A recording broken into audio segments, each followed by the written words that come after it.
mahaba at napakaganda nito kapag bubuka na to. Ayan ang itsura niya kapag na-pollinate na yung kanyang bulaklak. Ito naman yung bunga na nasira na dahil hindi siya napitas. Yun, numarkot para sa ating ekonomiya. Iba bro, para sa ating ekonomiya. Dahil sa wala sakay, markot na lang.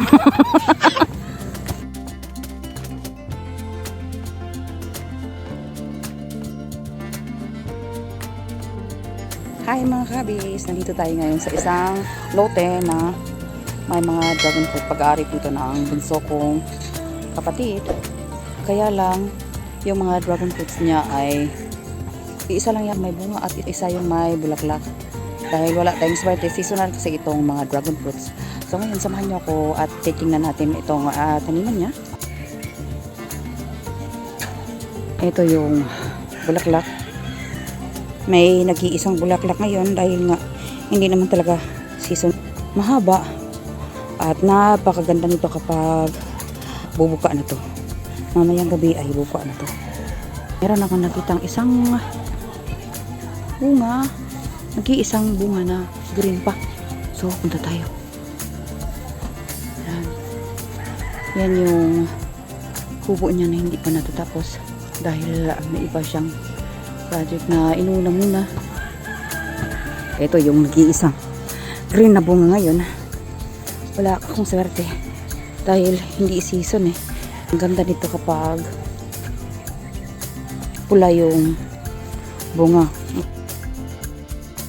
Ito magtatagal pa to. Hindi ko na maabutan to, sayang. Pero yan ang itsura niya kapag na-pollinate na yung kanyang bulaklak. So, sabi ng kapatid ko, galing sa pamumulaklak niya hanggang sa mahihinog ay magtatagal ng 1 buwan. So, hindi ko na maabutan yan. Dahil in 2 weeks ay alis na kami.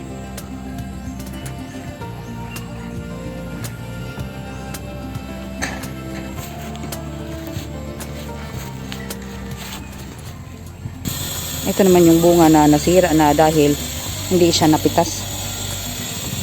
Akala ko nga kinain na to ng ibon, pero nandyan pa rin. Yan ang itsura niya kapag hindi tinatanggal. Pero sa palagay ko, kusa siyang natatanggal kapag hindi kinukuha. So ito yung mga tanim niya at sa magilid ay may mga puno ng nyog. Ayan.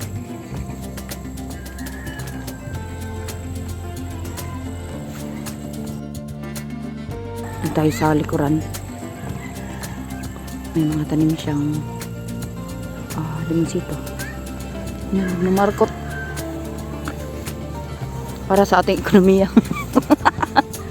Iba bro, para sa ating ekonomiya. Dahil sa wala sakay, markot na lang. Ito na yung natapos ng minarkot. Yun. Ito pa. Yan, nakasabit ang mercury.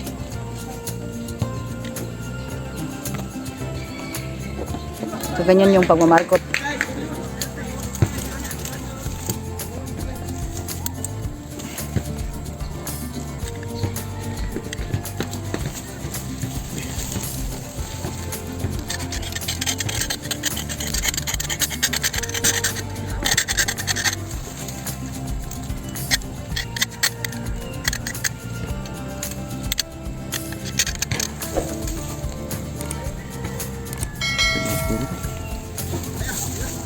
Ngayon babalutin niya ng plastic. Katapos niyan lalagyan ng lupa. Meron pa pala dito sa ilalim. Dami na niyang namarkot.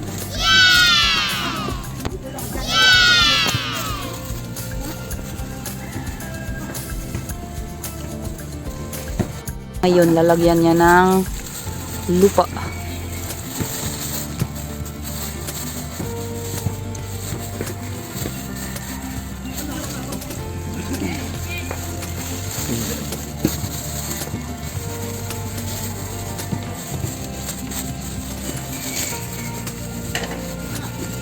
Ngayon, nagtatali na siya ng plastic na may laman na ng lupa. Yan, tapos na. Ang itsura niyan mamaya ay ganito na.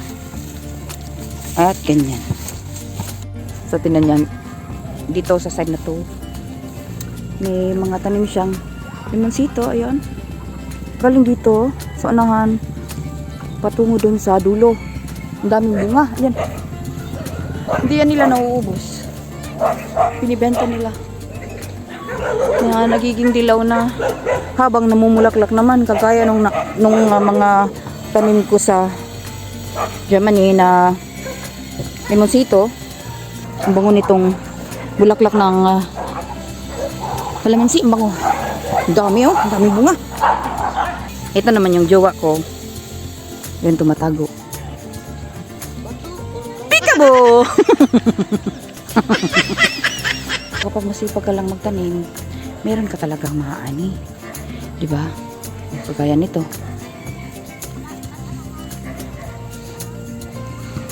Yan. Oh, laki. Kasi nimitas po ako ng mga bunga nitong kalamansi dahil ang dami. Sabi naman kasi niya kanina, mamimitas daw siya. So, ayan. Pero yung mga magsisimulaan ng maging dilaw ay ang kinuha ko. Dami talaga ho.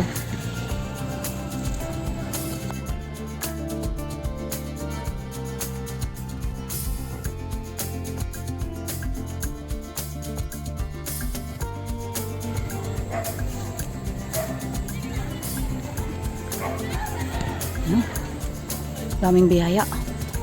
Dami dun sa itaas. May dilaw pa doon, oh. Hinog na.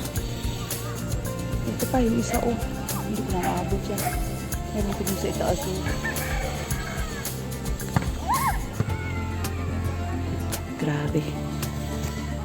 Dami. Dami niyang kalamansi. Oh.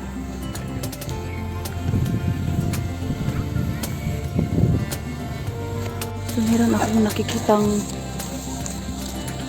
dalawang bird's nest. Pero wala na yata itong laman. Kasi luma ng tingnan. Ayan, wala na.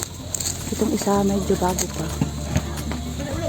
So, ngayon medyo naalala ko yung kabataan ko na sa amin nung aray, ang dami rin naming mga aray, tanim na kalamansi. Dami rin ganito. So, diba sa mga tubuhan ay wala na naman. So, luma na pala to. Pero tingnan nyo yung puno. Ganyan ka tangkad yung puno ng kalamansi. Punta lang siya dito paminsan-minsan. Kapag bumababa siya sa barko dahil ano siya, seaman. At itong mga puno ng nyog. Nahulog lang yung mga bunga. Ayan.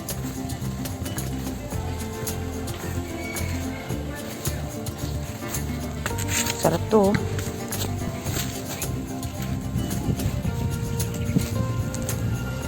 Ang daming bunga. Malaki. Oh. Kung nagustuhan mo ang video na ito, huwag kalimutang mag-like at i-share para mas marami pa tayong garden adventures na pagsasamahan. At kung bago ka pa lang dito sa aking channel, subscribe na rin at i-click ang bell icon para hindi mo ma-miss ang mga susunod na uploads. Sa mga kahabis, mula dito sa taniman ng mga dragon fruit, ito si Glenn Habis. Maraming salamat sa panonood at hanggang sa susunod na mga videos. Paalam!